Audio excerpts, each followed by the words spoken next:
नमस्कार मित्रांनो, एकेपीच personal finance चॅनलमध्ये मी अतुल पाचकडे आपले स्वागत करतो आहे. जर आपण स्टॉक मार्केटमध्ये नवीन असाल किंवा आपल्याला डायरेक्ट स्टॉक्समध्ये इन्व्हेस्ट करण्यास भीती वाटत असेल, परंतु जर आपण मॉडरेट रिस्क घेण्यास तयार असण्यास व आपले उद्दिष्ट दीर्घकालीन म्हणजे 5 वर्षाच्या वरती असेल, तर मी या व्हिडिओमध्ये ज्या 3 म्युच्युअल फंड स्कीमची माहिती देणार आहे, त्यामध्ये जर आपण गुंतवणूक केल्यास आपल्याला एक चांगला परतावा मिळू शकतो व त्यामुळे वेल्थ क्रिएशन करू शकतो. तर मित्रांनो, जर आपण 30 ते 50 वर्ष या वयोगटात असल्यास आपण या फंडमध्ये इन्व्हेस्टमेंट करण्याचा जरूर प्रयत्न करावा. जर खरोखरच आपल्याला दीर्घकालीन वेल्थ क्रिएशन करण्यास असेल तर हा व्हिडिओ आपण शेवटपर्यंत जरूर बघावा. तर मित्रांनो, आज मी ज्या 3 म्युच्युअल फंडांची माहिती आपल्याला सांगणार आहे ते इक्विटी फ्लेक्सी कॅप या कॅटेगरी मधले आहे. परंतु त्यांची नावे व माहिती मिळण्यापूर्वी आपण फ्लेक्सी कॅप कॅटेगरी ती कशी उदयास आली व त्याची काय वैशिष्ट्ये आहे हे बघूया. पूर्वी मल्टी कॅप कॅटेगरी नावाचे म्युच्युअल फंड होते. आज पण ते अस्तित्वात आहेत.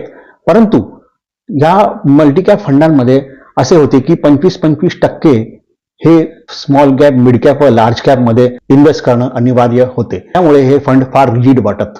म्हणून नोव्हेंबर 2020 रोजी सेबीने एका नवीन फंडाची सुरुवात केली, ते म्हणजे फ्लेक्सी कॅप फंड. ही इक्विटी फंडा कॅटेगरी मधली एक कॅटेगरी आहे आणि त्यावेळेस सेबीने जे त्यावेळेस मल्टी कॅप फंड अस्तित्वात होते त्यांना फ्लेक्सी कॅप मध्ये परिवर्तन करण्याची सुद्धा मुभा दिली होती.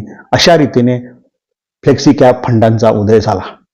तर या फ्लेक्सी कॅप फंडांचे काय वैशिष्ट्य आहे, तर ह्या फ्लेक्सी कॅप फंडांमध्ये सेबीच्या नियमानुसार कमीत कमी 65% AUM म्हणजे असेट अंडर मॅनेजमेंट हे इक्विटी व इक्विटी सारख्या असेट्स मध्ये असावे.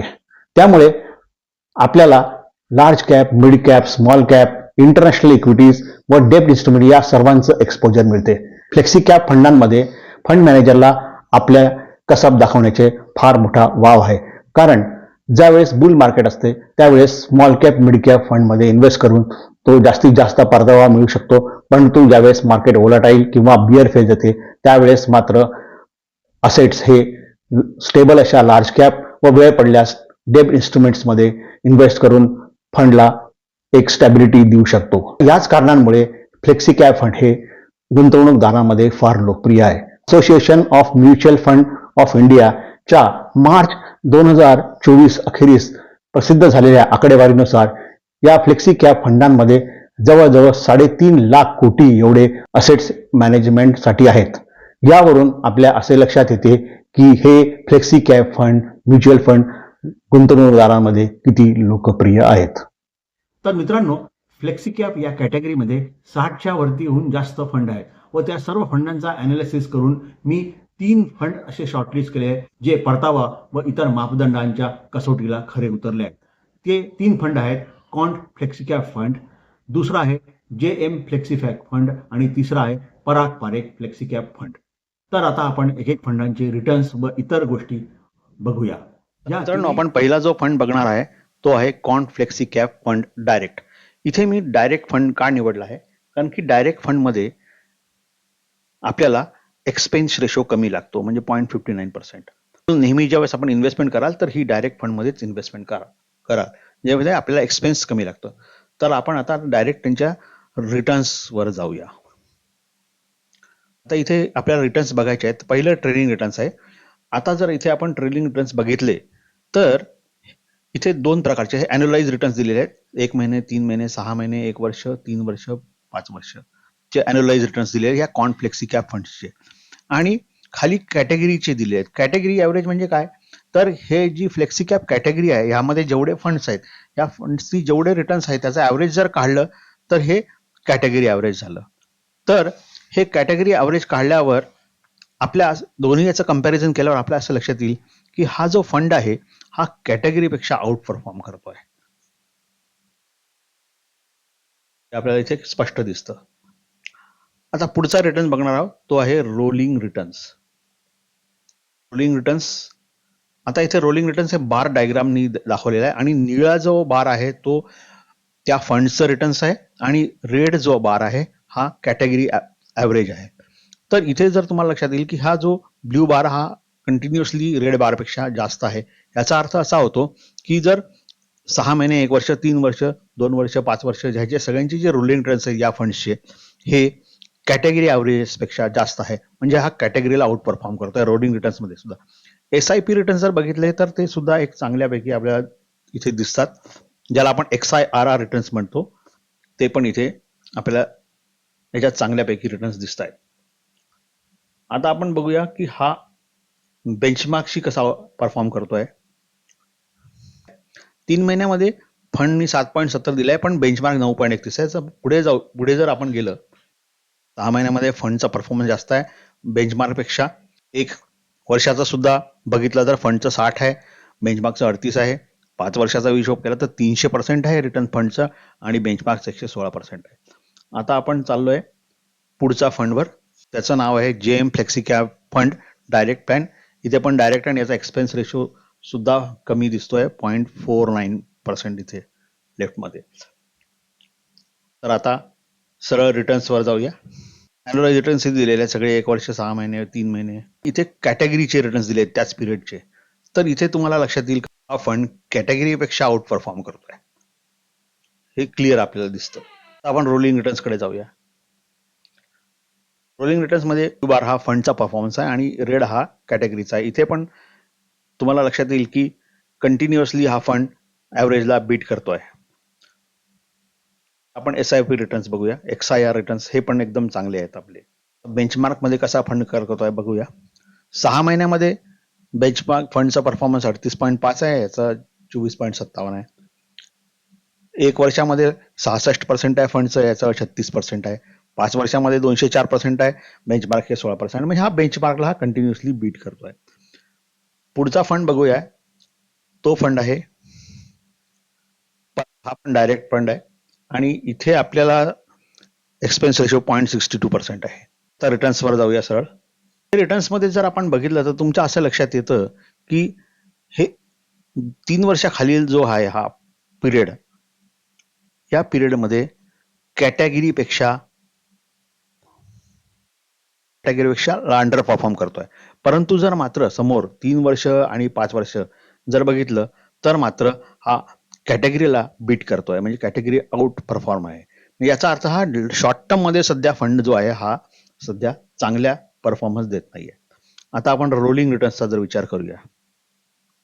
रोलिंग रिटर्न्स जर बघितले तर मी मागच्या एपिसोडमध्ये सांगितलं होतं, व्हिडिओमध्ये सांगितलं होतं की रोलिंग रिटर्न्स हे त्या पर्टिक्युलर फंडचं परफॉर्मन्स बघण्याचं एक उत्तम साधन आहे. आणि इथे रोलिंग रिटर्न्समध्ये तुम्हाला क्लिअर दिसत असेल की जरी तो फर्म 3 वर्षाच्या खालील पिरियडमध्ये आता सध्या अंडर परफॉर्म करतोय, परंतु इथे मात्र रोलिंग रिटर्न्सच्या मानाने हा 6 महिने, 1 वर्ष, 2 वर्ष, 3 वर्ष, 5 वर्षाच्या मध्ये ह्याचे जे रिटर्न्स आहेत रोलिंग रिटर्न्स हे चांगले आहेत. आता आपण XIR रिटर्न्स जर बघूया, SIP रिटर्न्स, ते पण बऱ्यापैकी आहे, म्हणजे चांगल्यापैकी आहे. बेंचमार्कला 5 वर्षामध्ये लॉंग टर्म मध्ये हा बीट करतोय. 197 आहे, 197% रिटर्न आहे आणि बेंचमार्क 117% आहे. तर हे झाले आपण इंडिव्हिज्युअल आपण सगळ्यांचे परफॉर्मन्स बघितले. तर आता आपण थोडा कंपॅरिझनकडे जाऊ आणि काही रिस्क पॅरामीटर्स जे आहेत ते आपल्याला बघायचे आहेत फंड्सचे. इथे 3 फंडचं मी कंपॅरिझन केलं आहे. जे 3 फंड आपण मागे बघितलेत, क्वांट, JM, पराग. आता ह्याच्यामध्ये आपल्याला काय करायचंय, रिटर्न सिन्स लॉन्च, जवळजवळ 10 वर्षापूर्वी हे लॉन्च झालेले आहे, 10-11 वर्षापूर्वी. तेव्हापासून यांचे रिटर्न्स जे आहे हे जवळजवळ सगळ्यांचे रिटर्न्स सेम आहेत, हे आपल्या इथे दिसून येतील. खाली जे आहे हे पूर्ण त्याचे आपल्याला रिटर्न्स दिलेले आहेत सगळे, 1 दिवसाचे, 1 वीकचे, 1 महिन्याचे, 3 महिन्याचे, 6 महिन्याचे, 10 वर्षाच्या पर्यंत रिटर्न्स इथे दिलेले आहेत. आता इथे थोडंसं आपल्याला कंपॅरिझन जर करायला लागेल, ते बघाल तर क्वांट सुद्धा चांगला परफॉर्मन्स देत आहे, JM पण चांगला परफॉर्मन्स देत आहे. परंतु 3 वर्षाखालील जेवढा पिरियड आहे हा पराग पारेखचा, इथे हे जे रिटर्न्स आहे ह्या कंपॅरिझन मध्ये, या फंडच्या कंपॅरिझन मध्ये हे कमी आहे. म्हणजे हा 3 वर्षाच्या खाली पराग पारेखचा जो फंड आहे हा थोडा या 2 फंडच्या कंपॅरिझन मध्ये अंडर परफॉर्म करतो आहे. परंतु मात्र समोर लॉंग टर्म मध्ये हे सगळे फंड जवळजवळ सेम रिटर्न देत आहेत. म्हणजे रिटर्न्सचा आपण कंपॅरिझन दोन्ही याचं आपण अजून डिटेलमध्ये समजून घेतलं. आता पुढे जाऊया. फंड्सचा काही परफॉर्मन्स बघताना काही रेशोज आपल्याला बघायला लागतात, जे की रेशोज आहे त्याचीच माहिती देणार आहे. तर आपल्याला पहिला रेशो जो बघायचा आहे तो आहे शार्प रेशो. शार्प रेशो म्हणजे काय? आपण जेवढी रिस्क घेतो त्या रिस्कच्या मानाने आपल्याला किती रिटर्न मिळतात त्याचा जो रेशो आहे त्याला शार्प रेशो म्हणतात. तर इथे आणि शार्प रेशो मध्ये कसं आहे, ज्या फंडचा 1च्या वरती शार्प रेशो आहे ते फंड चांगले मानले जातात. तर इथे आपल्याला दोन्ही फंड जे आहे, सगळे फंड, तिन्ही फंड ह्यांचा रेशो 1च्या वरती आहे. आणि जसं जसं हे 1, 2, 3 तसे फंड तेवढा एक्सलंट मानला जातो. तर 1च्या वरती असणं हे आवश्यक आहे. तर हे सगळ्या फंडचं 1च्या वरती आहे, म्हणजे हे फंड चांगले आहेत. दुसरा आपण जो की रेशो बघणार आहे तो बीटा म्हणजे व्होलेटॅलिटी, म्हणजे किती व्होलेटॅलिटी आहे, म्हणजे मार्केटमध्ये जर व्होलेटॅलिटी आली तर फंड्समध्ये किती फरक पडू शकतो. जे त्याचा मेजर असा आहे की 1 पेक्षा खाली असायला हवं. तर जेएम फंड आणि पराग पारेख हे कमी व्होलेटाईल आहे ॲज कम्पेअर टू क्वांटचा 1च्या वरती आहे, परंतु ह्यांनी रिटर्न्स पण एवढे जास्त दिलेले आहेत. पुढचा जो मेन आहे तो आहे अल्फा, म्हणजे ह्यांनी बेंचमार्कला आतापर्यंत किती त्यांनी बेंचमार्कला बेटी केलेलं आहे. तर इथे क्वांटनी जवळजवळ 10%, जेएमनी पण जवळजवळ 10च्या वरतीच बेट केलं आहे. पराग पारेख मात्र थोडासा मागे पडलेला आहे दोघांच्या मनाने, 5.66% एवढाच. तर आपण अशा रीतीने हे तिन्ही फंडचं कम्पॅरिझन आणि सगळे महत्वाचे रिटर्न्स बघितलेले आहेत. बघूया. या तीनही फंडांचा अनालिसिस केल्यावर आपल्या असे लक्षात येते की हे तीनही फंड कन्सिस्टंट परफॉर्मर आहेत. पराग पारेख फ्लेक्सिकॅप फंड हा गेल्या 2 वर्षात इतर फंडांच्या तुलनेत थोडा मंदावला आहे, परंतु पराग पारेख फंड हा गुंतवणूकदारांमध्ये अतिशय लोकप्रिय आहे, कारण की या एकट्याच फंडच्या मध्ये 60,500 कोटी एवढे असेट अंडर मॅनेजमेंट आहे. त्यामुळे हा फंड किती लोकप्रिय आहे हे आपल्याला कळत असेल. आणि महत्त्वाचे म्हणजे मी सुद्धा या फंडमध्ये SIP द्वारे गुंतवणूक करतो आहे. तर मित्रांनो, भूतकाळातील रिटर्न्सच्या बेसिसवर फ्युचरमध्ये तेच रिटर्न्स आपल्याला मिळतील ह्याची गॅरंटी आपल्याला कोणीही देणार नाही, परंतु इतर मापदंडांच्या तुलनेमध्ये आपण ह्या फंडांचा कामगिरी बघितली तर आपल्या असे लक्षात येते की हे फंड त्या सर्व कसोटींना खरे उतरले आहेत व त्यामुळे ते भविष्यात सुद्धा याच पद्धतीने काम करतील अशी अपेक्षा आपण धरतो. तर मित्रांनो, जर आपल्याला या फंड्समध्ये इन्व्हेस्टमेंट करायचे असल्यास आपण त्याचा अभ्यास करावा व अडचण असल्यास मान्यताप्राप्त आर्थिक सल्लागाराचा सल्ला घ्यावा. माझा हा व्हिडिओ हा कुठल्याही प्रकारचा गुंतवणुकीचा सल्ला नसून आपले शिक्षण व्हावे एवढेच या व्हिडिओचा हेतू आहे. तर मित्रांनो, हा जर व्हिडिओ आपल्याला आवडला असल्यास तो लाईक करण्यास विसरू नका व जास्तीत जास्त मित्र व सहकाऱ्यांमध्ये शेअर करा. यासारखे उपयुक्त व माहितीपूर्ण कंटेंट बघण्यासाठी माझे चॅनेल सबस्क्राईब करण्यास विसरू नका. पुढील आठवड्यात भेटेस्तोवर स्वस्त राहा, मस्त राहा. आपली व आपल्या प्रियजनांची चांगली काळजी घ्या. धन्यवाद.